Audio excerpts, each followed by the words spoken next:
எல்லாருக்கும் வணக்கம். ஸோ இன்னைக்கு நம்ம பார்க்க போகிற லெசன் கிளாஸ் 6ஓட என்சிஆர்டி லெசன் சிவிக்ஸ்லேருந்து முதல் லெசன் அண்டர்ஸ்டாண்டிங் டைவர்சிட்டி. ஸோ லெசனுக்குள்ளே போகிறதுக்கு முன்னாடி டைவர்சிட்டினா என்ன அப்படின்னு பார்க்கலாம். தமிழில் வேற்றுமை அப்படின்னு சொல்லுவாங்க. வேற்றுமைனா என்ன?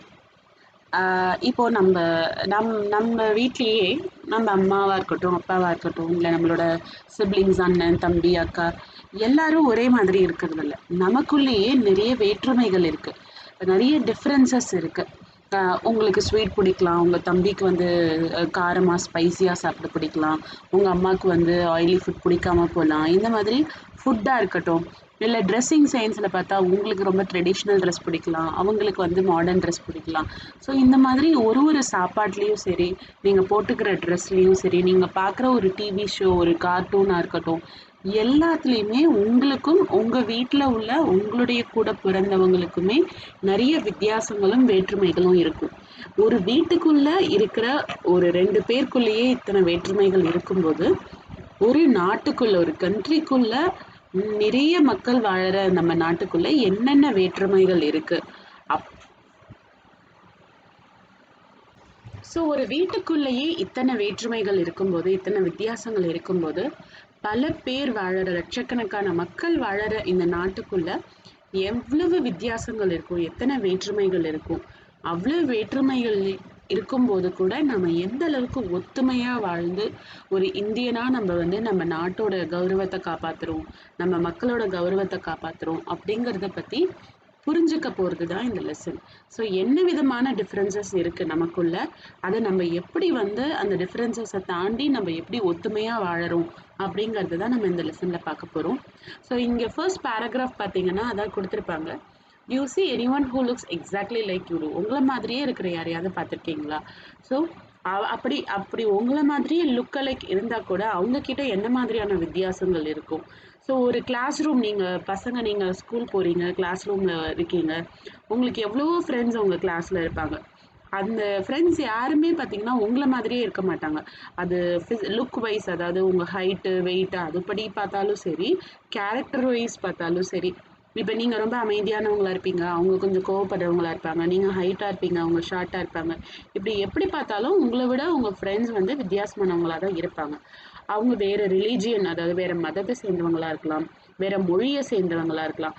ஆனால் அப்படிலாம் இருந்தால் கூட எப்படி உங்களால் அவங்க கூட ஃப்ரெண்ட்ஷிப்பாக இருக்க முடியுது? உங்கள் ஃப்ரெண்ட்ஷிப்க்கு தடையாக இது எதுவுமே வர்றதில்ல, சரியா?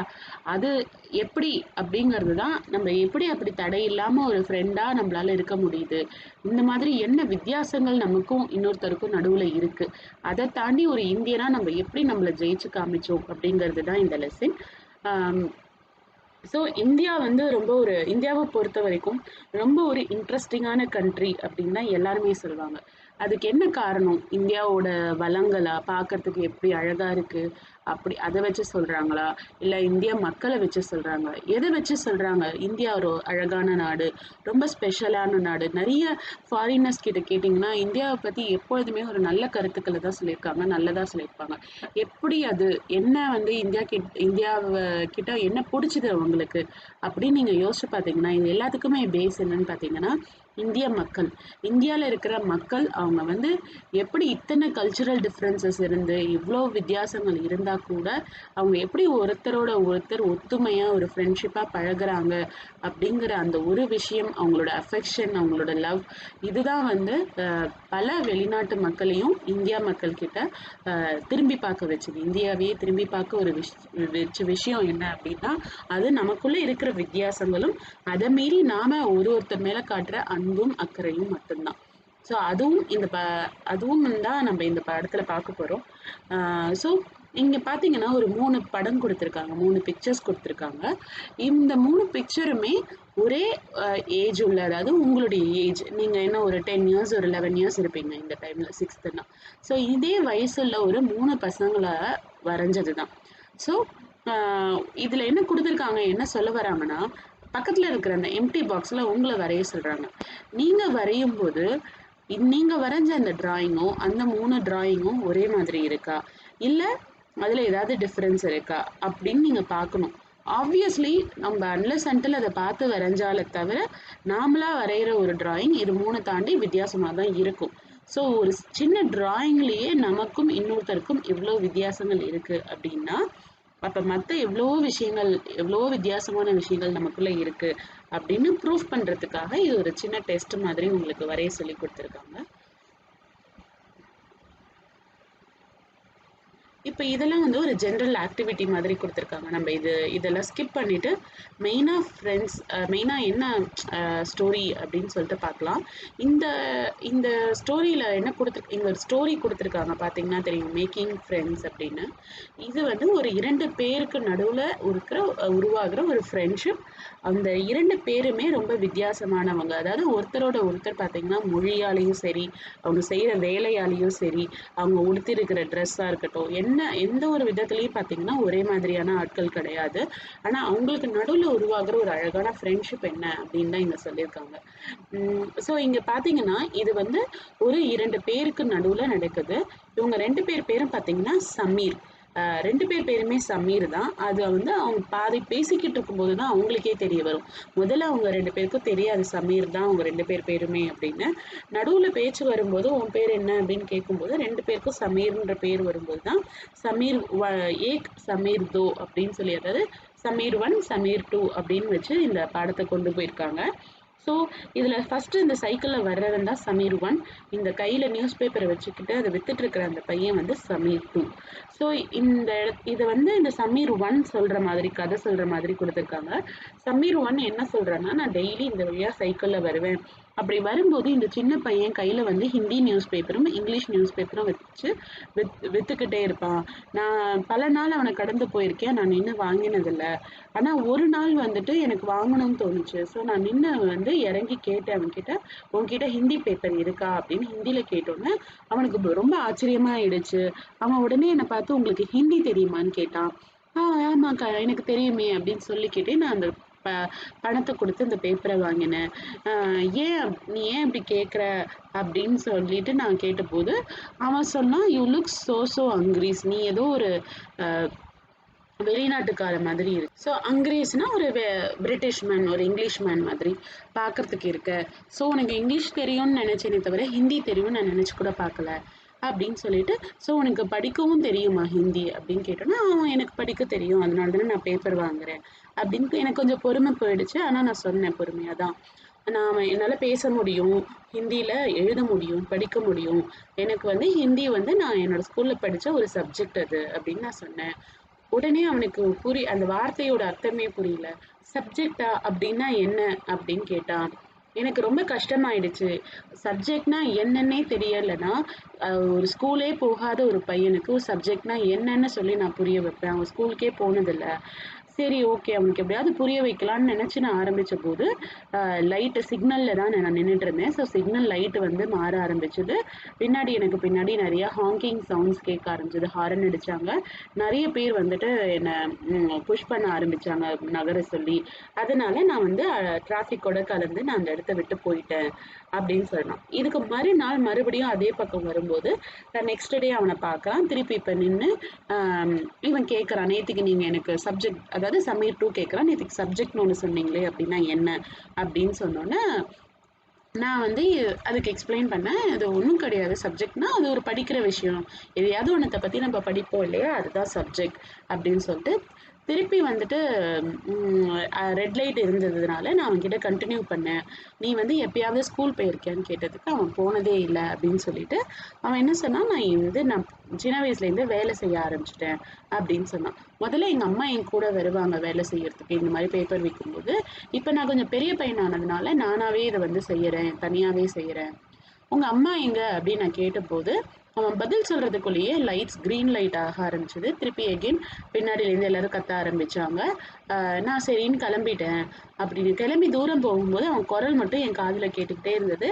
என்னோட கேள்விக்கு அவன் பதில் சொல்லிக்கிட்டு இருந்தான். அவங்க அம்மா மீரூட் அப்படிங்கிற ஒரு இடத்துல இருக்காங்க அப்படின்னு சொல்லிக்கிட்டே இருந்தான். ஃபுல்லாக கேட்கறதுக்குள்ளே நான் தாண்டி போயிட்டேன். அவன் குரலும் எனக்கு அடங்கி போயிடுச்சு அப்படின்னு. ஸோ 3வது நாள் திருப்பி நான் அவனை மீட் பண்ணும்போது அவன் வந்துட்டு என் பேர் சமீர் அப்படின்னு சொல்லிட்டு, உங்கள் பேர் என்ன அப்படின்னு ரொம்ப கூச்சப்பட்டுக்கிட்டே என்னை கேட்டான். எனக்கு ரொம்ப ஆச்சரியமாயிடுச்சு. எனக்கு ரொம்ப ஆச்சரியமாயிடுச்சு. ஏன்னா வந்துட்டு என் பேரும் சமீர் தான் அப்படின்னு சொன்னோன்னே, நான் சொன்னேன் அவன்கிட்ட என் பேரும் சமீர் தான் அப்படின்னோன்னே, அவனுக்கு ரொம்ப ஆச்சரியம். அவன் கண்ணுல ஒரு ஒளி தெரிஞ்சது எனக்கு.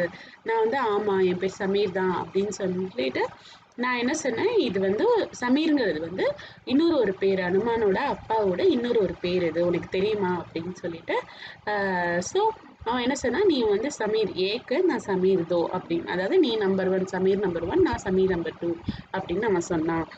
நான் உடனே சிரிச்சுட்டு ஓகே அப்படின்னு சொல்லிட்டு, அம் அ அவன் கைய வந்து என் கைக்கு குடுத்தான். நான் அவன் கைய பிடிச்சு பார்க்கும்போது, அந்த ஒரு வார்ம் ஃபீலிங் எனக்கு கிடைச்சது.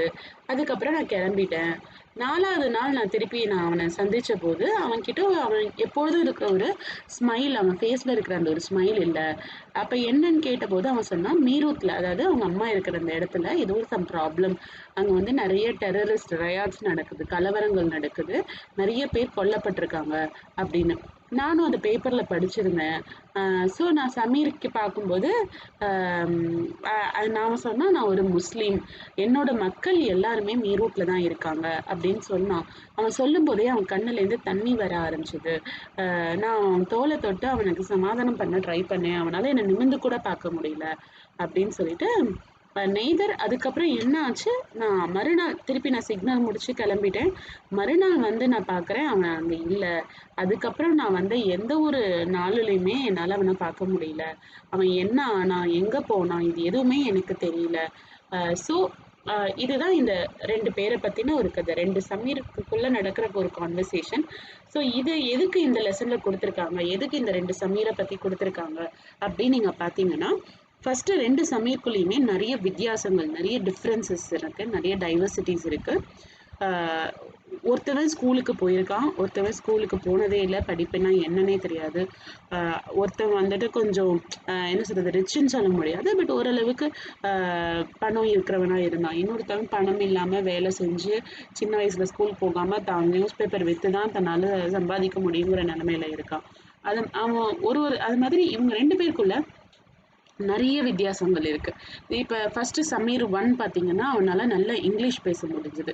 ஆனா சமீர் 2ண்ட் சமீர் அதாவது அந்த நியூஸ் பேப்பர் விக்கிற பையனால ஹிந்தி நல்லா பேச முடிஞ்சதே தவிர, அ அ அவ்ளோ ஃபெமிலியரா இவனால இங்கிலீஷ்ல பேச முடியல. ஸோ 2 பேருக்குமே வேற வேற லாங்குவேஜ் தான் தெரியும். ரொம்ப ஃப்ளூயன்ட்டா தெரியுங்க போதும். பட் ஸ்டில் அவங்க வந்து மேனேஜ் பண்ணி எப்படியோ ஒருத்தருக்கு ஒருத்தர் பேசிக்கிட்டாங்க. ஏதோ ஒரு எஃபோர்ட் போட்டு ஏதோ செஞ்சு வந்து அவங்க பேசிக்கிட்டாங்க. 2 பேருமே டிஃப்ரெண்ட்டான ரிலிஜியன்லேருந்து வராங்க. 2 பேருமே டிஃப்ரெண்ட்டான கல்ச்சர்லேருந்து வராங்க. சமீர் ஏக்கு வந்து ஹிந்து. அதாவது சைக்கிள்ல வந்த அந்த சமீர் பார்த்தீங்கன்னா ஹிந்து. அதுவே பேப்பர் விக்கிற சமீர் பார்த்தீங்கன்னா முஸ்லீம். ஸோ இத மாதிரி அவங்களுக்குள்ள நெறைய டைவர்சிட்டீஸ் இருந்தது. நெறைய வித்தியாசங்கள் இருந்தது. ஆனாலும் அவங்க 2 பேருக்குள்ளயும் ஒரு அழகான ஒரு பாண்டிங், ஒரு நல்ல ஃப்ரெண்ட்ஷிப் இருந்தது. இவன் அவனுக்காக வருத்தப்பட்டான். சமீர் 2க்காக சமீர் 1 வருத்தப்பட்டான். அவனோட பிரச்சனைகள கேட்டு தெரிஞ்சுக்கிட்டான். எல்லாமே ட்ரை பண்ணான் அவன். ஓகேவா? ஸோ 2 பேருமே ஒருத்தருக்கு ஒருத்தர் வந்து ரொம்ப வித்தியாசமானவங்களா இருந்தாங்க. நான் முன்னாடியே சொன்ன மாரி ஒருத்தர் ஸ்கூல் போயிருக்காங்க, ஒருத்தர் போனதில்ல, ஒருத்தர் வந்து படிச்சிருக்காங்க, படிக்கல, ஒருத்தர் பேப்பர் விக்கிறாங்க, ஒருத்தருங்க அத பணம் குடுத்து வாங்குற நல்ல நெலைமையில இருக்காங்க. ஸோ இந்த மாதிரி அவங்களுக்குள்ள எவ்ளோ வித்தியாசங்கள் இருக்கு. நீங்க உங்க ஏரியாவுல, நீங்க இருக்கிற இடங்கள்ல இந்த மாதிரி ஒரு மக்கள பார்த்திருக்க முடியும். இப்ப நீங்க நல்லா ஸ்கூல் போறீங்க, படிக்கிறீங்க, நீங்க அம்மா கேட்கறது எல்லாம் வாங்கி குடுக்குறாங்க, எல்லாம் செய்றாங்க. ஆனா உங்க ஏஜ்ல இருக்கிற எத்தனையோ பசங்க இந்த மாதிரி வாய்ப்புகள் இல்லாம, அவங்க கேட்டது கிடைக்காம, ஆசைப்பட்டது நடக்காது. இதுக்கெல்லாம் ரொம்ப அவங்க வெயிட் பண்ணணும். இல்ல நடக்காமலே கூட போகலாம். ஆனா அவங்க உங்க ஏஜா தான் இருப்பாங்க. பட் ஆனா அவங்க போட்டிருக்கிற ட்ரெஸ்ஸுலேருந்து, அவங்க சாப்பிடுற சாப்பாடுலேருந்து, அவங்க கிட்ட இருக்கிற விளையாட்டு பொருட்களா இருக்கட்டும், எல்லாமே அவங்களோடதும் வேற வேற மாதிரி இருக்கும். உங்கள விட அதிகம் வச்சிருக்கிறவங்களும் இருப்பாங்க. உங்கள விட கம்மியா வச்சிருக்கிறவங்களும் இருப்பாங்க. உங்கள விட நல்லா சாப்பிடுறவங்களும் இருப்பாங்க. உங்கள விட சாப்பாடே கிடைக்காம கஷ்டப்பட்டு அந்த மாதிரி மக்களும் இருப்பாங்க. ஸோ இந்த வித்தியாசம் வந்து ஒண்ணா இருக்க போறதில்ல. ஒருத்தர்கிட்ட கூட இருக்கும், ஒருத்தர்கிட்ட கம்மியா இருக்கும். ஆ ஸோ இது வந்து டிஃபரன்ஸ்ன்னு சொல்லலாம். பட் இன்இக்வாலிட்டி அப்படின்னு சொல்லலாம். இன்இக்வாலிட்டி அப்படின்ற வார்த்தைக்கு என்ன அர்த்தம் அப்படின்னா, ஈக்குவல்னா என்னன்னு உங்க எல்லாருக்கும் தெரியும். ஈக்குவல்னா என்ன? எல்லாமே ஒண்ணா இருக்கிறது. எல்லாருக்கும் ஒண்ணா இப்போ உங்களுக்கு ஒரு சாக்லேட் கிடைக்குதுன்னா, இன்னொரு பையனுக்கும் இன்னொரு சாக்லேட் கிடைச்சதுன்னா அது ஈக்குவல். அதே உங்களுக்கு ஒரு சாக்லேட் கிடைச்சு இன்னொருத்தருக்கு வந்து உங்க தம்பிக்கே வந்து ஒண்ணு கிடைக்கல, ஹாஃப் தான் கிடைக்குது, குவார்ட்டர் தான் கிடைக்குதுன்னா, அப்ப அந்த இடத்துல வந்து உங்க அவனுக்கும் கிடைக்கல, சரியா ஈக்குவலா கிடைக்கலன்னு அர்த்தம் இல்லையா? அது இது சாக்லேட்னு சொன்னது ஒரு எக்ஸாம்பிளுக்காக தான். அது வந்து ஹெல்த் ரீசனா கூட இருக்கலாம். பட் ஜென்ரலா ஒரு விஷயம் 2 பேருக்கும் ஒண்ணா கிடைக்கிறது அப்படிங்கிறது வேற. ஒருத்தருக்கு நிறைய கிடைக்கிறது, ஒருத்தருக்கு கம்மியா கிடைக்கிறதுங்கிறது வேற. இன்னைக்கு அதுதான் எல்லா இடத்துலயும் இருக்கு. ஸோ இன்இக்வாலிட்டி அப்படின்னு சொல்லும்போது அதுதான். ஒருத்தருக்கு 3 வேளையும் நல்லா சாப்பிடுறதுக்கு நிறையா கிடைச்சு, ஒருத்தருக்கு ஒரு வேளை கூட சாப்பிடுறதுக்கு வழி இல்ல அப்படின்னா, அதுதான் நம்ம இன்இக்வாலிட்டின்னு சொல்றோம். சரி, இந்த இன்இக்வாலிட்டிக்கு என்ன காரணம்? எதனால இது வருது அப்படின்னு பார்த்தீங்கன்னா, நம்ப ஊர்ல சொல்லப்படுகிற கேஸ்ட் சிஸ்டம் அப்படிங்கிறது ஒரு காரணம்.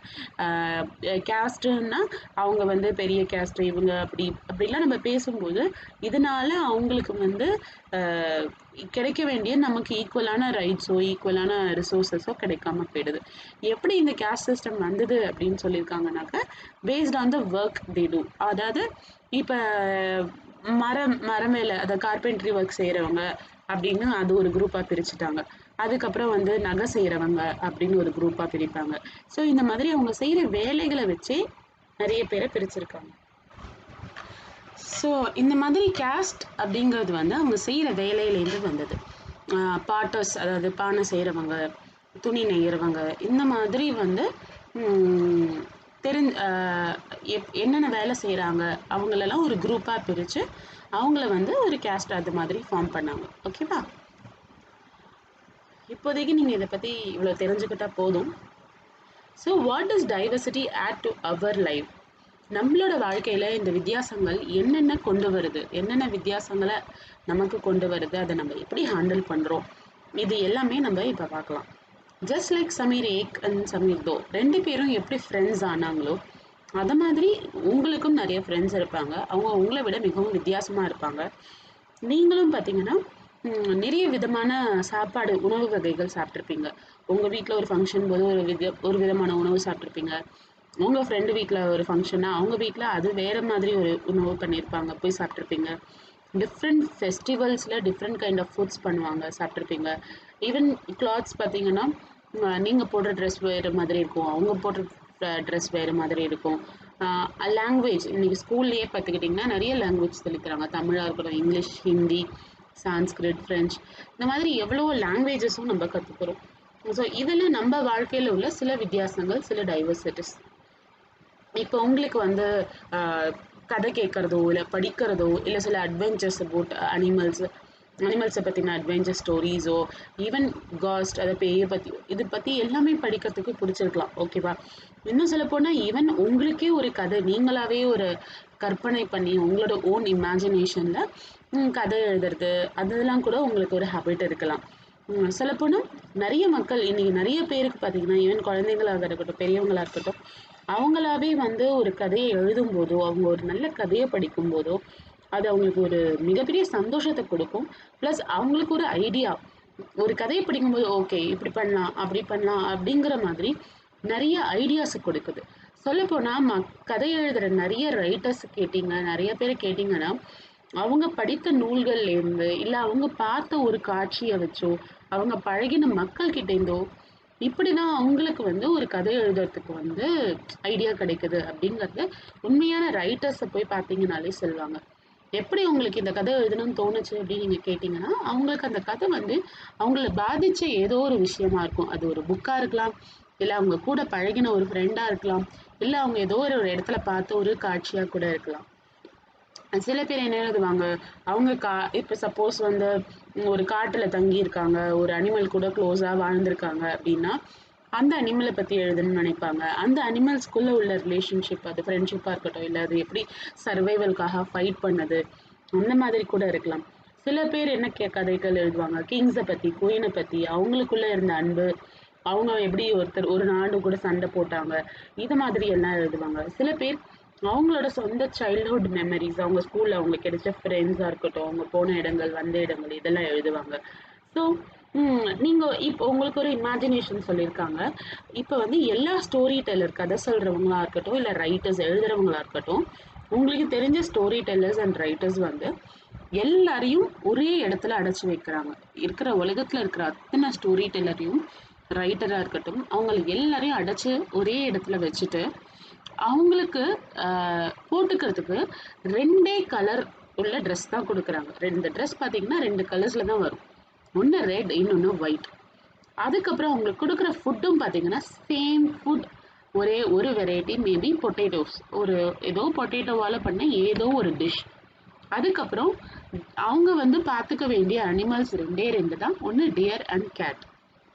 அண்ட் அவங்க விளையாடக்கூடிய ஒரே கேம் பார்த்தீங்கன்னா ஸ்னேக் அண்ட் லேடர், நம்ம அந்த பாம்பு ஆட்டுன்னு சொல்லுவோம் இல்லையா அது. இப்படியே அவங்கள போட்டு ஒரு இடத்துல அடைச்சு வச்சு இதே மாதிரி சொல்லியிருந்தாங்கன்னா அவங்க எழுதக்கூடிய கதை என்ன மாதிரியான ஒரு கதையா இருக்கும் அப்படிங்கறத நீங்க இமேஜின் பண்ணி பாருங்க. அதோட ஆன்சர் என்னவா இருக்கும்? ஒரே இடத்துல பல வருஷங்களா அடைச்சு வச்சு, இல்ல பல நாட்களா அடைச்சு வச்சு, ஒரே மாதிரியான சாப்பாடு, ஒரே 2 கலர் ட்ரெஸ்ஸு, 2 விதமான அனிமல் மட்டும்தான் அவங்களுக்கு தெரியும். ஸோ அவங்க கற்பனை அந்த ஒரு அவங்க கிட்ட இருக்கிற அந்த விஷயங்களை மட்டுமே சுத்தி சுத்தி வரும். அவங்க எழுதுற கதைகள்ல நிச்சயமா அந்த ஒரு பூனையை பத்தியோ, இல்ல அந்த ஒரு டியரை பத்தியோ இருக்கும், இல்ல அந்த அவங்க சாப்பிட்ட அந்த டிஷ் பொட்டேட்டோவை பத்தியோ, இல்ல அவங்க பார்த்த கலர்ஸ் ரெட் அண்ட் ஒயிட், இது அவங்களோட கற்பனை அதை தாண்டி வெளியில போகாது. அவங்க வாழ்ந்த வாழ்க்கை, அதுல அவங்களுக்கு கிடைச்ச ட்ரபிள்ஸ் என்ன, இல்ல நல்லது என்ன, அவங்க ஃப்ரெண்ட்ஷிப் என்ன, இதை மட்டுமே சுத்தி வரும். அதை தாண்டி அவங்களால யோசிக்கவே முடியாது. கரெக்டா? ஸோ நம்ம லைஃப்ல டைவர்சிட்டின்னு ஒண்ணு இருக்கும்போது, வித்தியாசங்கள்னு ஒண்ணு இருக்கும்போது, நம்ம நிறைய வித்தியாசங்கள பார்க்கும்போது, பழகும்போது, நம்மளோட இமேஜினேஷனும் அதுக்கேத்த மாதிரி டெவலப் ஆகும். அதை தாண்டி அவுட் ஆஃப் த பாக்ஸ் திங்கிங்னு சொல்லுவாங்கல்ல, அந்த விஷயத்த தாண்டி வெளியில போய் யோசிப்போம். கரெக்டா? நீங்க அந்த இடத்துல நீங்க ஒரு ரைட்டரா இருந்தா, நீங்க என்ன பண்ணுவீங்கன்னு யோசிச்சு பாருங்க. நீங்க ஒரு இத பத்தி ஒரு கதை கூட நீங்க எழுதலாம். இல்ல ஒரு பிக்சரா கூட வரையலாம். உங்களுக்கு அந்த இடம் பிடிக்குமா? அந்த இடத்துல இருக்க உங்களுக்கு ரொம்ப பிடிக்குமா?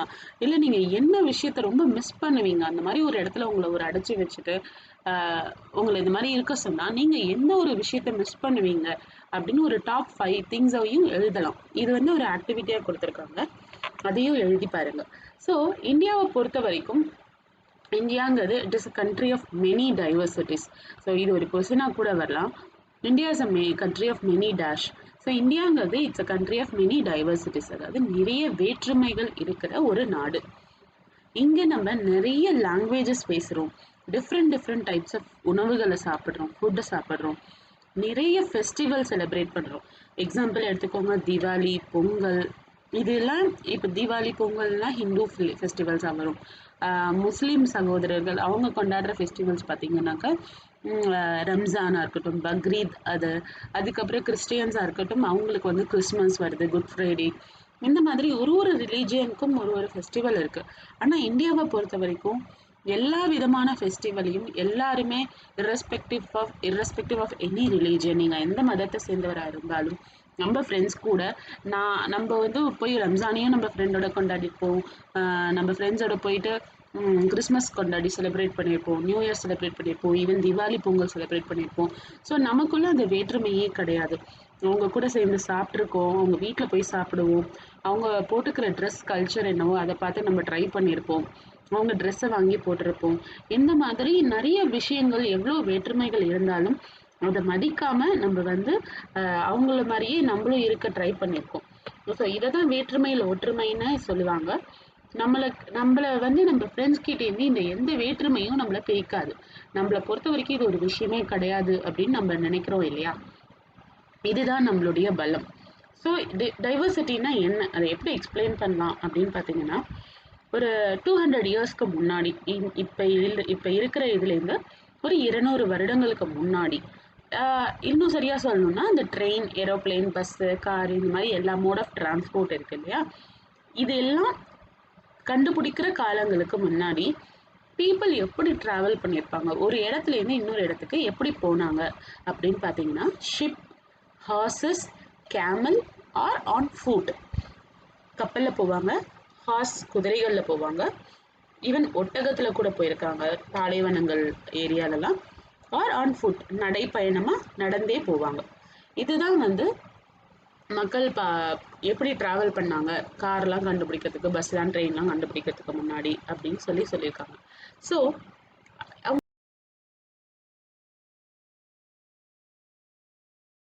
அவங்க எதுக்காக போனாங்க?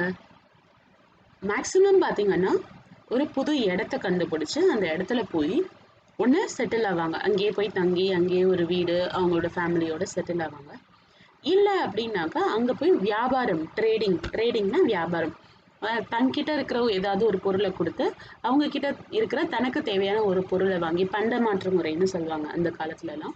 அதாவது பணம் பணம் கண்டுபிடிச்சதுக்கு அப்புறம் பணத்தை கொடுத்து பொருளை வாங்க ஆரம்பிச்சோம். இப்போ நம்ம அதை பண்ணிட்டு இருக்கோம் இல்லையா? முன்னாடி பணம் கண்டுபிடிக்கிறதுக்கு முன்னாடி, பணம் வந்து யூஸ்ல வரதுக்கு முன்னாடி பண்டமாற்று முறைன்னு சொல்லுவாங்க. தன்கிட்ட உள்ள ஒரு பொருளை அவங்கள்ட்ட கொடுத்து அவங்க கிட்ட உள்ள ஒரு பொருளை தன்கிட்ட வாங்கிப்பாங்க. எக்ஸாம்பிள் சொல்லணும்னா, இப்போ என்கிட்ட அரிசி நிறையா இருக்கு, அவங்க கிட்ட பருப்பு நிறையா இருக்குன்னா, என்கிட்ட எனக்கு தேவைப்படாத இல்லை என்கிட்ட அதிகமா இருக்கிற அரிசியை கொடுத்துட்டு அவங்க கிட்டேருந்து வந்து அவங்க கிட்ட கிடைக்கிற பருப்பை வாங்கிக்கிறது. இல்லை நம்ம ஊர்ல ஏதாவது ஒரு ரொம்ப பாப்புலரா சில விஷயங்கள் கிடைக்கும். அவங்க ஊர்ல அது பருப்போ இல்லை ஒரு மிளகோ இல்லை ஏதாவது ஒரு பொருள் அதிகமா கிடைக்கும். ஸோ அங்கே விளைவிக்கிற அதிகமாக விளைவிக்கப்படுற பொருள் எடுத்துட்டு போய் அங்கே கொடுத்து அவங்க கிட்டேருந்து இதை வாங்கிட்டு வருவாங்க. ஸோ இந்த மாதிரி ஒரு ட்ரேடிங் வியாபாரத்துக்காகவும் மக்கள் வந்து அதிகமா பயணப்பட ஆரம்பிச்சாங்க.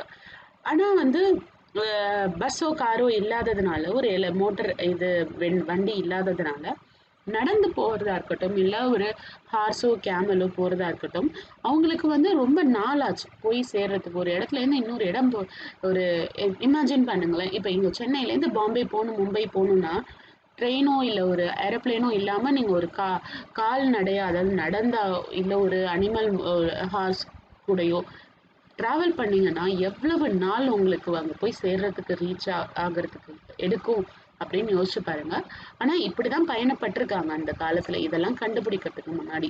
ஸோ அவங்களுக்கு வந்து நிறைய நாட்கள் தேவைப்பட்டது பயணப்படுறதுக்கு.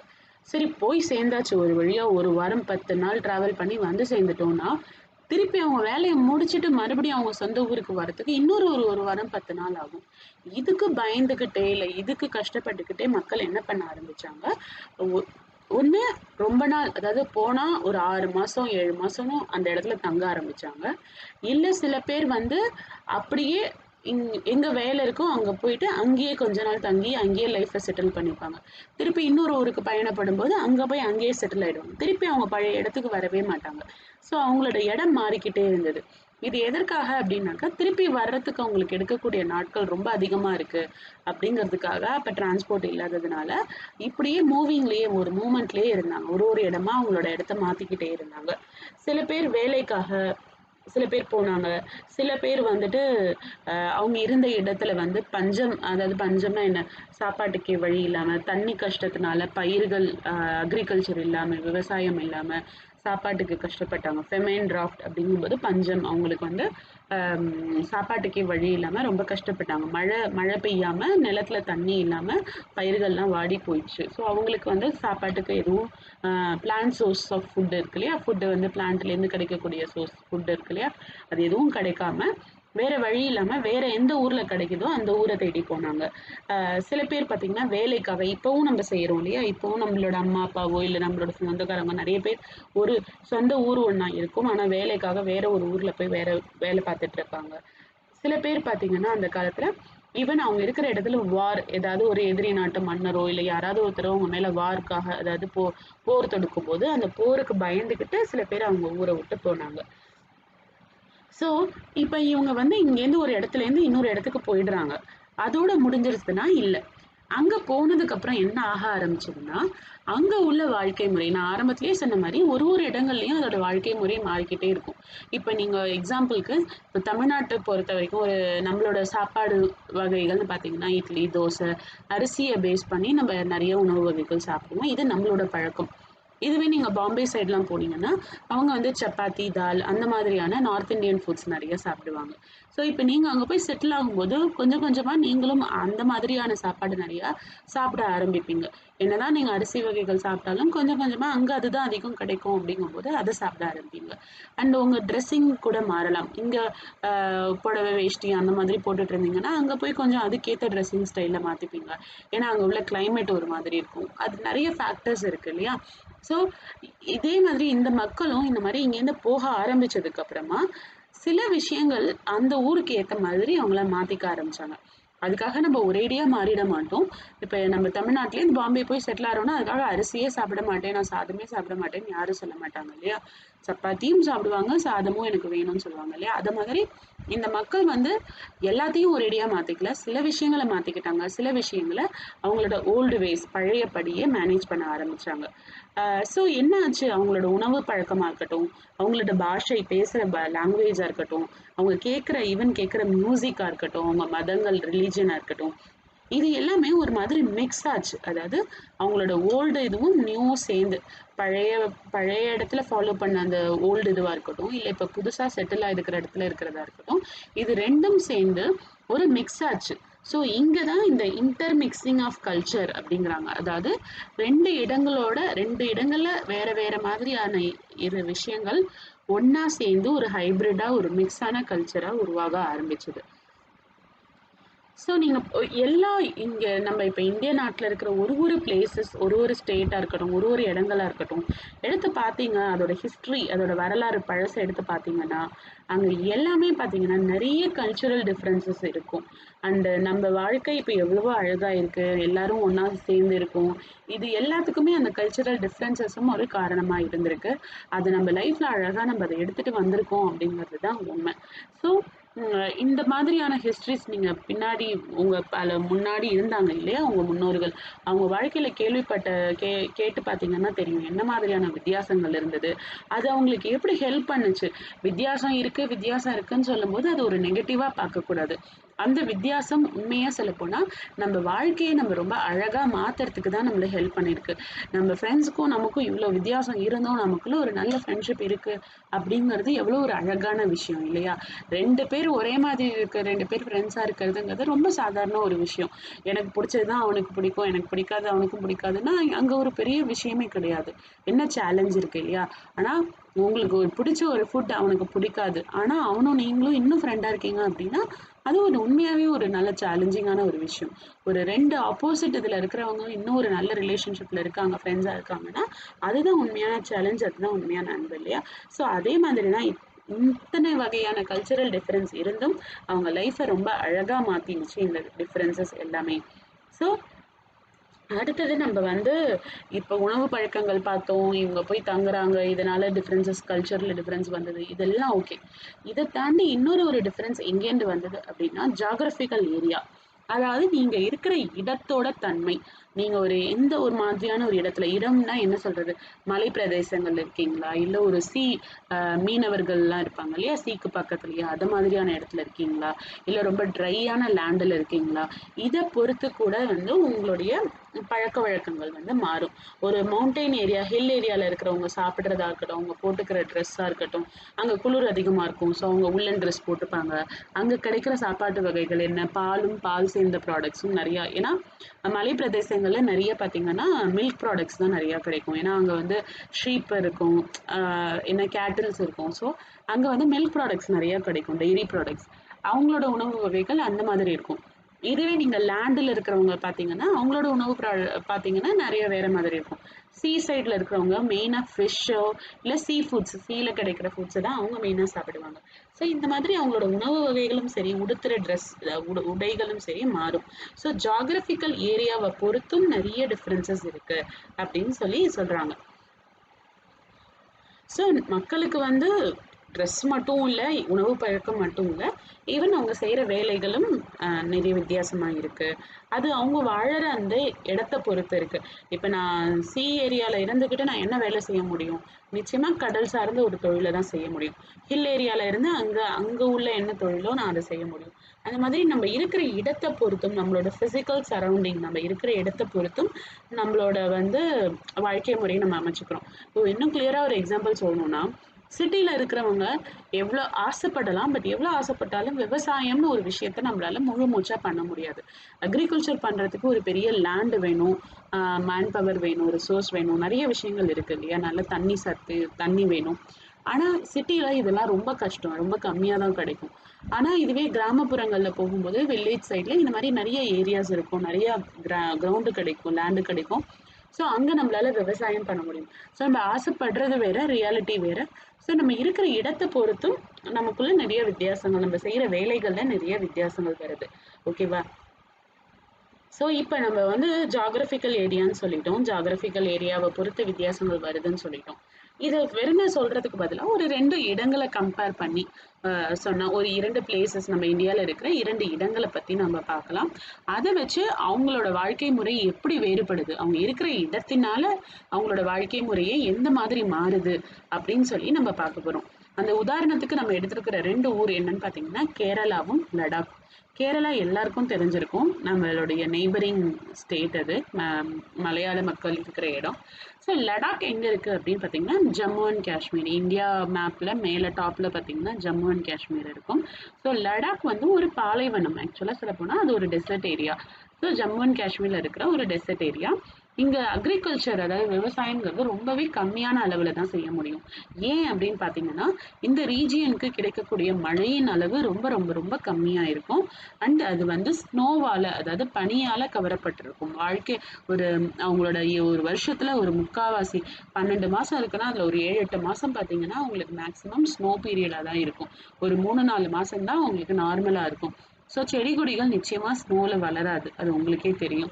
ஸ்னோஃபால் அதிகம் இருக்கும்போது செடி கொடிகளுக்கு தேவையான சன்லைட் கிடைக்காது. ஸோ அவங்க அதில் வளர முடியாதுங்கிறதுனால இங்கே அக்ரிகல்ச்சர் ரொம்ப கம்மியாக தான் நடக்கும்.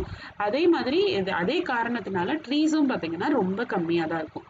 ஸோ இப்போ செடி கொடிகள் இல்லை, மரங்கள் இல்லை, எதுவுமே இல்லை அப்படிங்கும்போது அவங்களுக்கு வாட்டர் சோர்ஸ் எங்கேருந்து கிடைக்கும்? ஏன்னா மழையும் இல்லை.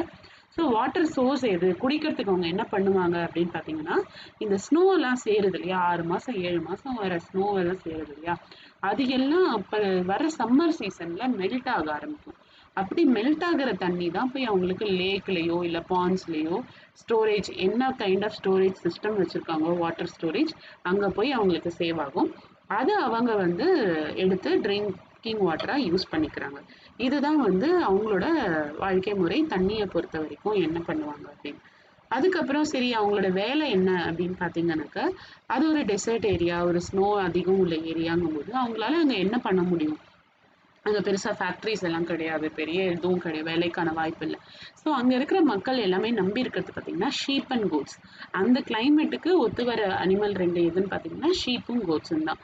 ஸோ இங்க இங்க இங்க இருக்கிற அந்த ஷீப் அண்ட் கோட்ஸ் வந்து பார்த்தீங்கன்னா, ரொம்ப ஸ்பெஷலான அனிமலா இருக்கும். ஏன் அப்படின்னு பார்த்தீங்கன்னா, உங்க எல்லாருக்குமே தெரியும். அந்த ஷீப்லேருந்து வர அந்த நம்ம உள் எடுப்போம்னு தெரியும் இல்லையா? எல்லாருக்குமே உள் மெட்டீரியல் தெரியும். அது ஷீப்லேருந்து எடுக்கிறோங்கிறதும் தெரியும் இல்லையா உங்களுக்குலாம்? ஸோ அந்த மாதிரி ஷீப் வந்து பார்த்தீங்கன்னா, பாஷ்மினா உல் அப்படின்னு அந்த உள்ளோட பேர் சொல்லுவாங்க. எல்லா உள்ளுக்கும் ஒரு பேர் வச்சிருப்பாங்க இல்லையா? இது ஒரு வெரைட்டி ஆஃப் இது. ஸோ அந்த பாஷ்மினா உல் அப்படின்னு சொல்லப்படுற அந்த பாஷ்மினா உல் வந்து லடாக்ல வளரக்கூடிய ஆடுகள், செம்மறி ஆடுகள், அந்த ஷீப் கிட்டேருந்து கிடைக்கிறது. ஸோ அந்த உல் பார்த்தீங்கன்னாக்க ரொம்ப காஸ்ட்லியா இருக்கும். அந்த அந்த உள்ளால செய்யப்பட்ட ட்ரெஸ், அந்த ஷால் இருக்கு இல்லையா? அது ரொம்ப காஸ்ட்லி. நிறைய ட்ரேடர்ஸ் வந்து வாங்கிட்டு போவாங்க. ஃபாரினர்ஸ், சுற்றுலாவுக்கு வரவங்க, டூரிஸ்ட் பீப்புள் எல்லாரும் அதை வந்து வாங்கிட்டு போவாங்க. ஸோ அங்க உள்ள மக்களோட வேலையே அதுதான். அந்த ஷீப்ஸ் வந்து எப்போ வந்து ரெடியா இருக்கோ, எப்போ அதுங்களுக்கு ஃபுல்லா வந்து அந்த உள்ள அவங்க உடம்புல வந்து ரெடியா இருக்கோ, அதை வந்து ரொம்ப கேர்ஃபுல்லா அந்த உள்ள வந்து அதுகிட்டேருந்து கலெக்ட் பண்ணிட்டு கலெக்ட் பண்றதோட தான் அவங்க வேலை முடிஞ்சிருது. அந்த கலெக்ட் பண்ண உள்ள வந்து என்ன பண்ணுவாங்க, காஷ்மீர்ல இருக்கிற மக்கள் கிட்ட, மக்கள்னா ட்ரேடர்ஸ், வியாபாரிகளுக்கு விலைக்கு கொடுத்துருவாங்க, வித்துருவாங்க. அந்த ட்ரேடர்ஸ் என்ன பண்ணுவாங்க, அதை வச்சு துணி வீவிங் அப்படின்னு ஒரு ப்ராசஸ் இருக்கு இல்லையா? துணி நெய்யறதுன்னு சொல்லுவோம்ல. ஸோ அவங்க அந்த உள்ள கேர்ஃபுல்லா நெஞ்சு, அதுக்கப்புறம் அதை ஷாலா உருவாக்கி மற்ற இந்தியாவில் இருக்கிற மற்ற இடங்களுக்கா இருக்கட்டும், ஈவன் வேர்ல்டுக்கு அதிக மற்ற பிளேசஸ்க்கும் அதை வந்து விற்க ஆரம்பிப்பாங்க. ஸோ லடாக்ல உள்ள மக்களுக்கு எப்படி பணம் வருது, எப்படி வந்து வேலை செய்யறாங்க, என்ன வேலை செஞ்சு அவங்களுக்கு வந்து இன்கம் வருதுன்னு பார்த்தீங்கன்னா, அந்த ஷீப்ஸ் கிட்டேருந்து வர உள்ள கலெக்ட் பண்ணி, அந்த ஷீப்பை வளர்ப்பாங்க, அவங்களே வளர்ப்பாங்க. அந்த உள்ள கலெக்ட் பண்ணி அதை விற்று அதன் மூலமா வர்ற காசுல தான் வந்து அவங்க வந்து அவங்க லைஃப்பை வந்து வாழ்ந்துட்டு இருக்காங்க. ஸோ பாஷ்மினா உல் தயாராகிற இடம் அப்படின்னு பார்த்தீங்கன்னா லடாக். ஆனால் அந்த உள்ள வச்சு வீவிங் பண்ணி ஒரு ஷாலை எங்கே ப்ரொடியூஸ் பண்ணுறாங்க, எங்கே வந்து வீவ் பண்ணுறாங்கன்னு பார்த்தீங்கன்னா அது காஷ்மீரில். இங்கே வந்து நான் ஆல்ரெடி சொன்ன மாதிரி இங்கே நிறையா வந்து ஷீப்ஸ் அண்ட் கோட்ஸ் தான் இருக்குது. மெயின் சோர்ஸ், அனிமல் சோர்ஸ் பார்த்தீங்கன்னா இதுதாங்கிறதுனால ஃபஸ்ட்டு திங், மெயினாக அவங்களோட சாப்பாடு பார்த்தீங்கன்னாக்கா மீட் ஒன்று, அந்த அந்த கோட்டோட ஷீப்போட மீட்டாக இருக்கும். ரெண்டாவது அந்த ஷீப்லேருந்து கிடைக்கிற பால் products, dairy products. Milk, cream, cheese, அதுக்கப்புறம் பட்டர், இது எல்லாமே பன்னீராக இருக்கட்டும், வாட் எவர் அந்த அனிமல் கிட்டேருந்து கிடைக்கிற பாலை பேஸ் பண்ணினா எல்லா உணவுப் பொருட்களும் அவங்க சாப்பிடுவாங்க. இதுக்கப்புறம் அவங்களுக்கு கிட்ட கோட்ஸ் அண்ட் ஷீப்ஸ், கவுஸ் எல்லாம் தவிர யாக்குங்கிறத நீங்க பார்த்துருப்பீங்க. ஸோ பெரிய கொம்பு வச்சுட்டு இது ஒரு ஸ்பெஷல் டைப் ஆஃப் மாடு. அது வந்து இந்த மாதிரி மலை பிரதேசங்கள் இருக்கிற மாடு. அந்த மாடு பார்த்தீங்க அப்படின்னாக்க அதுக்கு பேர் டிசோஸ்.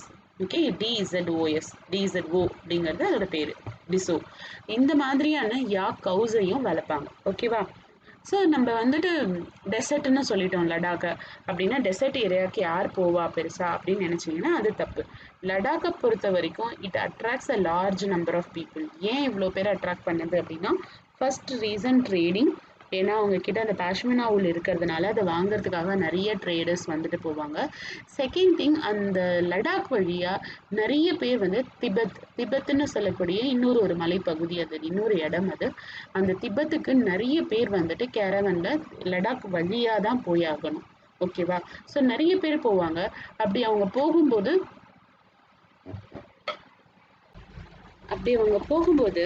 என்ன எடுத்துட்டு போவாங்க அப்படின்னு பார்த்தீங்கன்னா, அவங்க போகிற கேரவன்ல textiles, spices, raw silk and carpets, இது அதிகமாக அவங்க ப்ரொடியூஸ் பண்ணுற விளைவிக்கிற பொருட்கள். அவங்க ஸ்பைசஸ்ங்கிறது கார்டமம், அதாவது ஏலக்காய், மிளகு, இந்த மாதிரி அவங்க யூஸ் பண்ணுற ப்ரொடியூஸ் பண்ணுற ஸ்பைசஸாக இருக்கட்டும்.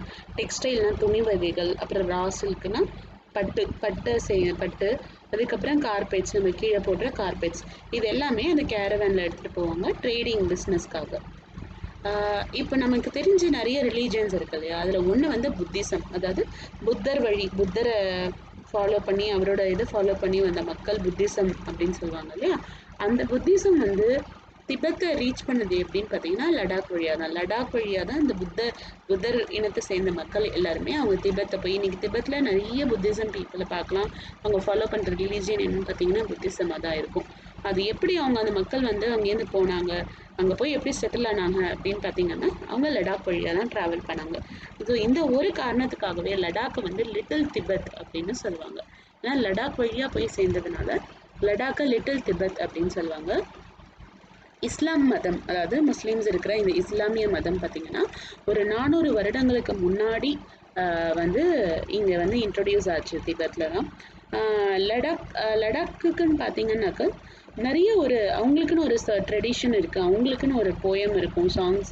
இப்போ ஒன்றும் இல்லை, இப்போ நமக்கு ஹிந்துஸ்க்கு இல்லை இங்கே தமிழ்நாட்டிலலாம் பார்த்தீங்கன்னா நமக்கு நிறைய மகாபாரதம் இருக்குது, ராமாயணம் எப்பிக்னு சொல்லுவாங்க இல்லையா, மகாபாரதம் ராமாயணம் இருக்குது, ஈவன் பகவத்கீதை சொல்லுவாங்க. இந்த மாதிரி நிறைய எப்பிக்ஸ், அதாவது புக்ஸ் நமக்குன்னு இருக்குது இல்லையா.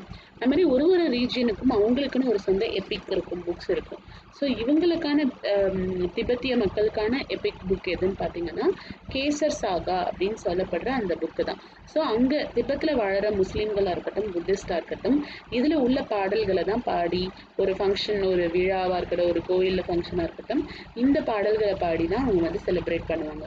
ஸோ நமக்கு ராமாயண மகாபாரதம் மாதிரி திபெத்திய மக்களுக்கான புக் என்னன்னு பார்த்தீங்க, எபிக் என்னன்னு பார்த்தீங்கன்னாக்கா கேசர் சாகா. ஸோ இப்போ வந்து நம்ம இது வரைக்கும் லடாக்கை பற்றி பார்த்தோம். இதுக்கப்புறம் நம்ம பார்க்க போகிறது கேரளாவை பற்றி.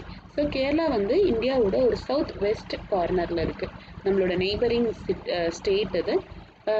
கேரளாவோட அமைப்பு பார்த்தீங்க, ஜாகிரபிக்கல் அமைப்பு எப்படின்னு பார்த்தீங்கன்னா அதை சுற்றி கடல் நிறையவே இருக்குது. ஒரு சைடு ஃபுல்லாக கடலாக இருக்கும், இன்னொரு சைடு ஃபுல்லாக பார்த்தீங்கன்னா நிறைய மலை பிரதேசங்கள். நம்ம இப்போ டூரிஸ்ட் ஸ்பாட்டுன்னு போகிற வயநாடாக இருக்கட்டும், இல்லை எவ்வளவோ இடங்கள் கேரளாவை சுற்றி மலை பிரதேசங்கள் இருக்குது இல்லையா. ஸோ கேரளா வந்து எப்போதுமே நிறைய சுற்றி மலைகள் இருக்குது, அது மாதிரி ஒரு பக்கம் இருக்குது. And Kerala is known for spices. அதாவது கேரளா மலை பிரதேசமாக இருக்கிறதுனால நிறைய ஸ்பைசஸ்னால் என்ன, மிளகு, நம்ம சாப்பிட்ற மிளகு, பெப்பர், க்ளவுஸ், அதாவது கிராம்புன்னு சொல்லப்படுற க்ளவுஸ், கார்டமம், ஏலக்காய், இந்த மாதிரி நிறைய ஸ்பைசஸ் வந்து ஸ்பைசஸ் கார்டன் சொல்லுவாங்க. ஸோ ஸ்பைசஸ் நிறைய வந்து கேரளாவில் விளைவிக்கிறாங்க. ஸோ இந்த ஒரு காரணத்துக்காகவே நிறைய ட்ரேடர்ஸ் வந்து கேரளாவுக்கு வராங்க, இங்கே இருக்கிற இந்த ஸ்பைசஸை வாங்கிட்டு போகிறதுக்காக வராங்க. ஸோ முதல்ல எந்த நாட்டோட ட்ரேடர்ஸ் கேரளாவுக்கு வந்தாங்க அப்படின்னு பார்த்தீங்கன்னா ஜூவிஷ் அண்ட் அரப் ட்ரேடர்ஸ். இவங்க 2 பேர் தான் வந்து முதல்ல கேரளாவில் ஒரு பிஸ்னஸ்க்காக, ஒரு ட்ரேடிங்காக வந்தாங்க. The apostle of Christ saint Thomas, அதாவது கிறிஸ்டிய மதத்தை சேர்ந்தவங்க. இவங்க வந்து என்னன்னா ஒரு 2000 இயர்ஸ்க்கு முன்னாடியே வந்துட்டு இவங்க இந்த கேரள ஸ்டேட்டுக்கு வந்ததாகவும், அவங்க மூலமாக தான் வந்து கிறிஸ்டியானிட்டி இந்தியாக்குள்ள நுழைஞ்சதாகவும். ஸோ அப்போசல் ஆஃப் கிறிஸ்ட் அப்படின்னு சொல்லும்போது யார் அது அப்படின்னு பார்த்தீங்கன்னாக்க, யார் அப்போஸ்தலர் ஆஃப் கிறிஸ்ட்ன்னு சொல்லுவாங்கன்னாக்க, ஜீசஸ் கிரைஸ்டால தேர்ந்தெடுக்கப்பட்ட ஒரு தூதுவர். ஒரு 12 தூதுவர்கள் அந்த மாதிரி இருக்காங்க அப்படின்னு சொல்லுவாங்க. அப்படி தேர்ந்தெடுக்கப்பட்ட ஒரு தூதுவரை தான் நம்ம இப்போ சொல்கிறோம். ஸோ அந்த மாதிரி ஒரு தூதுவர் வந்து இவங்க கேரளாவுக்கு வந்து 2000 வருடங்களுக்கு முன்னாடி வந்து வந்தாங்க. அவங்க மூலமாக தான் கிறிஸ்டியன் ரிலீஜியன் வந்து கேரளாக்குள்ளே வர ஆரம்பித்தாங்க. அதுக்கப்புறமும் நிறைய அரப் ட்ரேடர்ஸ் வந்து கேரளாவுக்கு வர ஆரம்பித்தாங்க ட்ரேடிங்காக. ஐபிஎன் பட்டூட்டா அப்படின்னு ஒருத்தர், அவர் வந்து நிறைய ட்ராவல் பண்ணி அங்கே இருக்கிற மக்களோட வாழ்க்கை முறை என்ன அப்படிங்கிறத ஆராய்ச்சி செஞ்சு அதை புத்தகமாக எழுதி வெளியிடுவார். ஸோ அப்படி வந்தபோது அவர் வந்து ஒரு 700 வருடங்களுக்கு முன்னாடி அவர் வந்தார் கேரளா வந்தபோது. அங்கே வாழ்ந்த முஸ்லீம்களோட வாழ்க்கை முறையை பார்த்து அவர் ஒரு ட்ராவலாக ஒரு புக்கு மாதிரி எழுதினார். அந்த புக்கில் வந்து அந்த இஸ்லாமிய மதத்தை வந்து ரொம்ப உயர்வாக அவங்க ஒரு ரொம்பவும் மதிக்கத்தக்கக்கூடிய ஒரு கம்யூனிட்டி அப்படின்னு சொல்லி எழுதியிருந்தாரு. போர்ச்சுகீஸ் மக்கள் பார்த்தீங்கன்னாக்கா அவங்க உள்ளவங்க ஒரு சீ ரூட், கடல் வழியாக இந்தியாவுக்கு யூரோப்லேருந்து எப்படி வரணும் அப்படின்னு கண்டுபிடிச்சாங்க. அந்த ரூட்டில் தான் வந்து வாஸ்கோடகாமா ஷிப்பில் முதல்ல கேரளா ஸ்டேட்டுக்குள்ளே வந்தார். ஸோ இந்த மாதிரி ஏகப்பட்ட வரலாறுகள் வந்து கேரளாவுக்கு இருக்குது. ஏகப்பட்ட மக்கள், வேறு மதங்களை சேர்ந்த மக்கள் வந்து கேரளாக்குள்ளே வந்திருக்காங்க ஃபார் ட்ரேடிங்காக. இதனாலேயே இன்றைக்கும் நீங்கள் கேரளாவில் பார்த்தீங்கன்னா நிறைய மக்கள், நிறைய மதத்தை சேர்ந்த மக்கள் இருப்பாங்க. ஜுடாயிசம், இஸ்லாம், கிறிஸ்டியன், ஹிந்து, புத்திஸ்ட், இந்த மாதிரி பல மதங்களை சேர்ந்த, பல ரிலீஜியன்ஸை சேர்ந்த மக்கள் இன்றைக்கும் கேரளாவில் இருக்கிறதுக்கு காரணம் ஆரம்பத்தில் கேரளா ஸ்டேட்டுக்கு வந்து சேர்ந்த இந்த மாதிரியான பல ட்ரேடர்ஸும் பல தரப்பட்ட மக்களும் தான். ஸோ இங்கே யூஸ் பண்ணுற நெட்ஸ் பார்த்தீங்க அப்படின்னாக்கா ஃபிஷிங் நெட் இந்த பிக்சரில் இருக்கு இல்லையா, இது பார்த்தீங்கன்னா சைனாவில் யூஸ் பண்ணுற ஃபிஷிங் நெட் மாதிரியே இருக்கும். அதனால நெட்டுனா வலைன்னு சொல்லுவோம் இல்லையா, இதனாலேயே இதை சீனா வலை அப்படின்னு சொல்லுவாங்க. ஏன்னா சீனா வலைன்னா சைனாவில் உள்ள நெட்டை எப்படி இருக்கோ அதே மாதிரியே இருக்கிறதுனால அதுக்கு பேர் சீனா வலை. ஈவன் இங்கே ஃப்ரை பண்ணுறதுக்கு, குக்கிங்கில் ஃப்ரை பண்ணுறதுக்கு யூஸ் பண்ணுற சட்டியையும் சீனா சட்டி, யுட்டென்சில்னால் பாத்திரம். ஸோ ஃப்ரையிங்காக யூஸ் பண்ணுற பாத்திரத்துக்கு பேர் சீனா சட்டி அப்படி. ஸோ இந்த சீனா அப்படிங்கிறது எங்கேருந்து வந்ததுன்னு பார்த்தீங்கன்னா சைனாங்கிற வேர்ட்லேருந்து. ஏன்னா இவங்க சைனீஸ் ட்ரேடர்ஸ்லாம் வந்துட்டு போனபோது அவங்க எடுத்துகிட்டு வந்த ஒரு பொருளை பார்த்து இவங்க இன்ஸ்பயர் ஆகி பண்ணியிருக்கலாம். இந்த மாதிரி ஏதோ ஒரு காரணத்துக்காக அவங்களோடது மாதிரியே இவங்களோடது இருக்கிறதுனால அந்த சீனா அப்படிங்கிற வார்த்தையை சேர்த்து சீனா சட்டி, சீனா வலை அப்படின்னு சொன்னாங்க. சரி, எதனால் இங்கே இந்த ஸ்பைசஸ் இந்த அளவுக்கு வளருது அப்படின்னு பார்த்தீங்கன்னா அவங்களுடைய லேண்ட் அவ்வளோ ஃபர்டைலாக இருக்குது. ஃபர்டைல்னால் ரொம்ப செழிப்பாக, என்ன ஒரு செடி வச்சாலும் என்ன ஒரு விதை போட்டாலும் அவ்வளோ செழிப்பாக வளருது. அவங்க மண் அவ்வளோ வளமுள்ள மண்ணாக, எல்லா சத்துக்களும் உள்ள மண்ணாக இருக்குது. அது மட்டும் இல்லாமல் அவங்களோட கிளைமேட் பார்த்திங்கன்னா விவசாயத்தை சப்போர்ட் பண்ணுறதுக்கு, அதாவது செடிகள் வளர தேவையான மழை தண்ணி இருக்குது இல்லையா, அது நிறைய மழை பெய்யும் கேரளாவை பொறுத்த வரைக்கும். அது நம்மளே நியூஸ்லலாம் பார்ப்போம் இல்லையா. ஸோ அதனோட கிளைமேட், கேரளாவோட கிளைமேட்டும் அவங்களுடைய ஃபர்டைல் லேண்டும் மெயின் ரீசன் இவங்க வந்து இவ்வளோ தூரம் விவசாயம் பண்ணுறதுக்கும் இங்கே நிறைய ஸ்பைசஸ் வளர்கிறதுக்கும். ஸோ இவங்களோட மேஜர் ஃபுட் என்னன்னு பார்த்தீங்கன்னா ரைஸ், சாதம். அதை தவிர ரைஸை சேர்ந்த எந்த ஒரு டிஷ்ஷாக இருந்தாலும் சரி. தென் இங்கே வந்துட்டு சுற்றி இருக்கிறதுனால சீ ஃபுட்டும் இங்கே ரொம்ப பாப்புலராக இருக்கும். So fish and seafood எல்லாமே நிறைய சாப்பிடுவாங்க. ப்ளஸ் அவங்களே விளைவித்த காய்கறிகள் நிறைய சாப்பிடுவாங்க. அண்ட் இந்த பிக்சரில் பார்த்தீங்கனாலே தெரியும், இது ஒரு போட் ரேஸ். இது வந்து ஓணம் ஃபெஸ்டிவலோட important part of Onam festival. இது கேரளாவில் இது வந்து செலிப்ரேட் பண்ணுறாங்க. ஸோ இங்கே பார்த்தீங்கன்னா while Kerala and Ladakh are different, ரெண்டுமே நிறைய வித்தியாசங்கள் இருக்குது. ஜாகிரபிக்கல் ஃபீச்சர்ஸ் படி பார்த்தீங்கன்னா ஒன்று பாலைவனம், லடாக்குங்கிறது ஒரு டெசர்ட் ஏரியா. இதுவே கேரளா பார்த்தீங்கன்னா ஒரு ரொம்ப ஃபர்டைலான லேண்ட் உள்ள நிறைய மழை பெய்கிற ஏரியா. அங்கே லடாக்கில் மழை பெய்யறது ரொம்ப ரொம்ப கம்மி, தண்ணிக்கே வந்து ஸ்னோவை மெல்ட் பண்ணி யூஸ் பண்ணுறாங்க. ஆனால் இங்கே வந்து சுற்றி கடல் இருக்குது. இந்த மாதிரி நிறைய வித்தியாசங்கள் இருக்குது, நிறைய கல்ச்சுரல் டிஃப்ரென்சஸ் இருக்குது இங்கே. ஆனால் ரெண்டுமே காமனாக பார்த்தீங்கன்னா சைனீஸ் ட்ரேடர்ஸும் அரப் ட்ரேடர்ஸும் வந்து போன இடம். ஸோ எதனால் வந்து கேரளாவில் எந்த அளவுக்கு வந்து ஸ்பைசஸ் கல்டிவேட் பண்ணுறாங்க, விளைவிக்கிறாங்கன்னு பார்த்தீங்கன்னா அதோட ஜாகிரஃபி ஃபியூச்சர்ஸ் அது ஜாகிரஃபி ஃபியூச்சர்ஸ்னு சொல்லலாம். என்ன ஒன்று அங்கே இருக்கிற அவங்களுக்கு கிடைக்கிற மழை, அவங்களோட லேண்ட், இந்த மாதிரியான காரணங்கள் இருக்கிறதுனால தான் அவங்களுக்கு நல்ல வந்து ஒரு விளைச்சல் கொடுக்குது ஸ்பைசஸ். அதுவே லடாக்ல ஏன் உள் நிறையா கிடைக்குதுன்னு பார்த்தீங்கன்னா அவங்களுக்கு அங்கே ஸ்னோ அதிகமாக இருக்குது, மழை கம்மியாக இருக்குது. அந்த மாதிரி சூழ்நிலையில் நிறைய ஆடுகள் நல்லா கொழுப்பாக வளரும் போது அவங்களுக்கு அந்த உள் கிடைக்குது. ஸோ இந்த மாதிரியான ஜாகிரபிக்கல் ஃபியூச்சர்ஸ் ரீசன்னால தான் 2 இடங்கள்லையுமே அவங்களுக்கு தேவைப்படுற அவங்களுக்கு கிடைக்கிற விஷயங்கள் அளவுக்கு அதிகமாகவே கிடைக்குது. ஸோ இதன் மூலமாக சொல்கிறது என்னென்னா, இந்த இடங்களோட ஹிஸ்ட்ரி நீங்கள் இத்தனை நேரம் பார்த்தீங்க, ப்ளஸ் அவங்களோட ஜாகிரபிக்கல் ஃபியூச்சர்ஸ் என்னங்கிறதையும் பார்த்தீங்க. ஸோ இந்த 2மே நம்ம விஷயத்தில் நம்ம லைஃப்பில் எவ்வளோ விஷயங்களை கொண்டு வந்திருக்கு அப்படிங்கிறத நீங்கள் புரிஞ்சுக்கலாம். ஸோ இப்போ இது நம்ம பாஸ்ட் லைஃப் பற்றி மட்டும் இல்லை, ஈவன் ப்ரெசன்ட் லைஃப்லையும் நம்ம ஒரு பிளேஸ் டு பிளேஸ் மூவிங்கில் இருந்துக்கிட்டே தான் இருக்கும். ஒர்க்குக்காக இருக்கலாம், இல்லை வேறு எனி ரீசனுக்காக இருக்கலாம். அங்கே போய் அங்கே நமக்கு தேவையான கல்ச்சர் என்ன, அவங்க ட்ரெடிஷன் என்ன அப்படிங்கிறத கற்றுக்கிட்டு கொஞ்சம் கொஞ்சமாக ரொம்ப ஸ்லோவாக நம்மளும் வந்து அவங்களோட கல்ச்சரை ஃபாலோ பண்ண ட்ரை பண்ணுறோம், அந்த ட்ரெடிஷனை ஃபாலோ பண்ண ட்ரை பண்ணுறோம். அதே மாதிரி நம்ம வீட்டுக்கு பக்கத்துலேயே நம்ம கம்யூனிட்டிக்குள்ளே நம்ம நெய்பர்ஹுட்ஸ் பார்த்திங்கன்னா வித்தியாசமான மக்கள் இருக்காங்க. ஸோ நிறைய விஷயங்கள் நம்ம 2 பேரும் சேர்ந்து அவங்க கூட சேர்ந்து நம்ம ஒரே விஷயங்களை செய்ய ட்ரை பண்ணுறோம். அவங்க வாழ்க்கையில் நம்மளோட இதை கொண்டு போகிறோம், நம்மளோட கலாச்சாரம் என்னங்கிறத கொண்டு போகிறோம். அதே மாதிரி அவங்களோட கலாச்சாரத்தை நம்ம கற்றுக்க முயற்சி பண்ணுறோம்.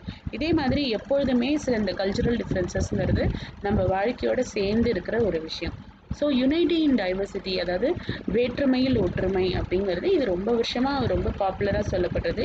இந்தியா அப்படின்னாலே இந்தியா வந்து இது known for this unity in diversity. இந்தியாவோட ஸ்பெஷாலிட்டியே வேற்றுமையில் ஒற்றுமை தான். ஸோ இது என்ன அப்படின்னு பார்த்தீங்கன்னா, இந்தியாவில் இருக்கிற இந்த டைவர்சிட்டிஸ், இந்த வித்தியாசங்கள், வேற்றுமைகள் தான் நம்மளுடைய பலமே அப்படின்னு சொல்கிறாங்க. நம்மளோட ஸ்ட்ரென்த் என்ன அப்படின்னு பார்த்தீங்கன்னா அதுதான்.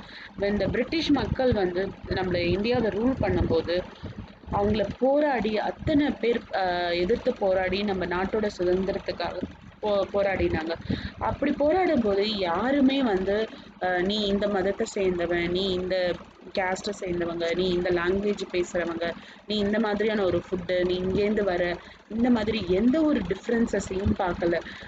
மென்னாக இருக்கட்டும் இல்லை உமனாக இருக்கட்டும், அவங்களோட லாங்குவேஜை மறந்து, அவங்களோட உணவு சாப்பாடு என்ன சாப்பிடுவாங்க அதை மறந்து, எந்த ஒரு வித்தியாசத்தையும் மனசில் வச்சுக்காம தன்னை பற்றின அத்தனை வித்தியாசங்களையும் மறந்து ஒன்றா ஒரே மக்களாக அவங்களோட எய்ம், அவங்களோட கோல் ஒரே விஷயமா தான் இருந்தது.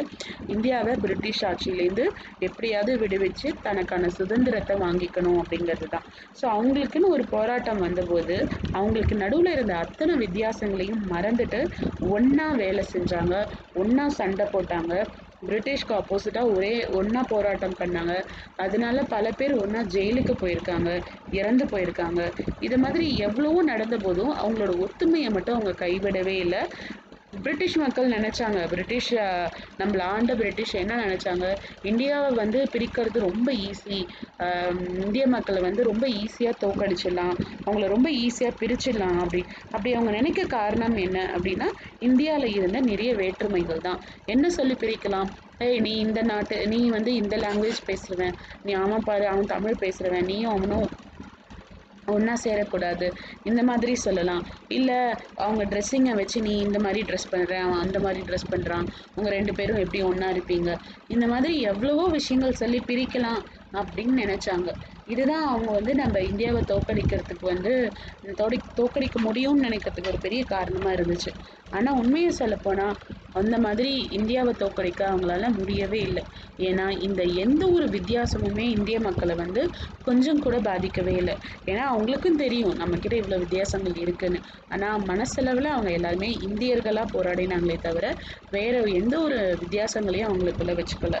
ஸோ ஈஸியாக வந்து பிரிட்டிஷை வந்து தோற்கடிச்சு நம்ம நாட்டுக்கு சுதந்திரம் வாங்கி தர முடிஞ்சது அவங்களால. இங்கே இருக்கிற இந்த போயம் பாருங்க, don't forget the days of blood, இது வந்து அந்த போராட்ட நேரத்தில் எழுதப்பட்ட ஒரு பாட்டு. அதுவும் என்ன போராட்டம் அப்படின்னு பார்த்தீங்கன்னா, ஜாலியன் வாலாபாக் படுகொலை அப்படின்னு சொல்லப்படுற அது ரொம்ப பெரிய டிசாஸ்டர். அது என்ன நடந்துச்சு அப்படின்னு பார்த்தீங்கன்னா, இந்த பிரிட்டிஷ் ஜென்ரல் அவர் என்ன பண்ணினாரு, சுதந்திரத்துக்காக போராடின, ஃப்ரீடம்காக போராடின பல்லாயிரக்கணக்கான இந்திய மக்களை ஒரு இடத்துல வச்சு அடைச்சு வச்சு அத்தனை பேரையும் சுட்டு கொன்னாரு.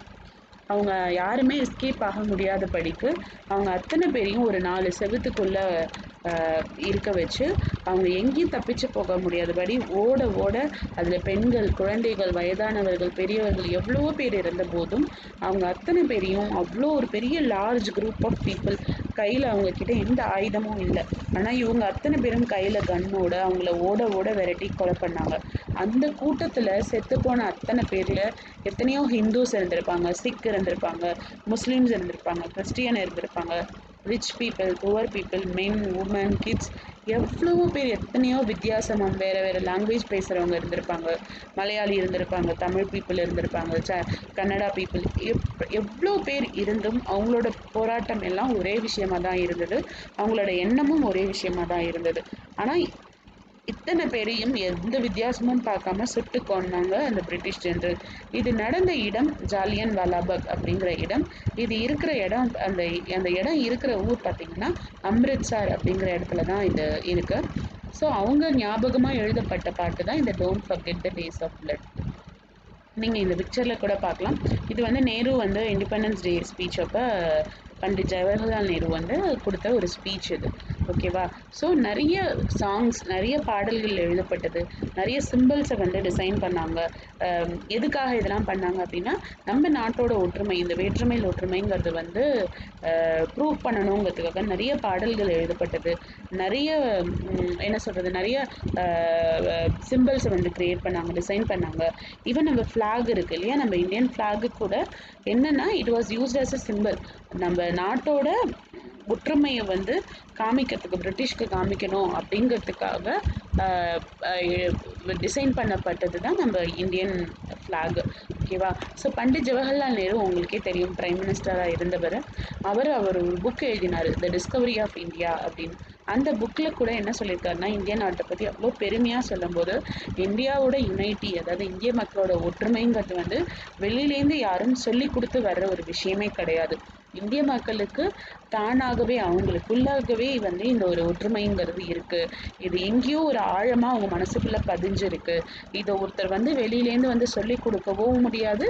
அதே சமயம் பிரிட்டிஷ் பீப்புள் நினச்ச மாதிரி ஈஸியாக இதை சொல்லி அவங்கள கலைச்சு, அவங்கள டிஸ்டர்ப் பண்ணி, அவங்கள வந்து ஜெயிக்கவும் முடியாது அப்படின்னு சொல்லிட்டு பண்டிட் ஜவஹர்லால் நேரு என்ன சொன்னார், அவர் தான் இந்த பாப்புலராக, இன்றைக்கும் பாப்புலராக இருக்கிற இந்த ஒரு ஃப்ரேஸை சொன்னதே அவர் தான்.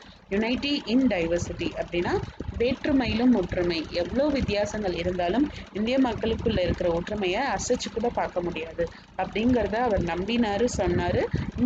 இன்னிய வரைக்கும் அது ரொம்பவே உண்மையாக தான் இருந்துகிட்ருக்கு. இனிமேலும் அது எப்போதும் உண்மையாக தான் இருக்கும். ஸோ இந்தியாவோட நேஷ்னல் ஆந்தம் எழுதினது யாருன்னு பார்த்தீங்க அப்படின்னாக்கா நம்ம ரவீந்திரநாத் தாகூர் அவர்கள், த கிரேட் போயட். அந்த இந்தியன் நேஷ்னல் ஆந்தமும் பார்த்தீங்கன்னாக்க நம்மளோட யுனைட்டி இன் டைவர்சிட்டி, அதாவது நம்மளோட வேற்றுமையில் ஒற்றுமைங்கிற இந்த கான்செப்டை பேஸ் பண்ணியிருக்கோம். நம்ம எந்த அளவுக்கு ஒற்றுமையாக இருக்கோம் அப்படிங்கிறத பற்றி பேஸ் பண்ணியிருக்கோம். நீங்கள் அதோட அர்த்தத்தை எடுத்து பார்த்தீங்கன்னா அது உங்களுக்கே புரியும். ஸோ இதோட இந்த லெசன் முடிஞ்சுது. Thank you so much.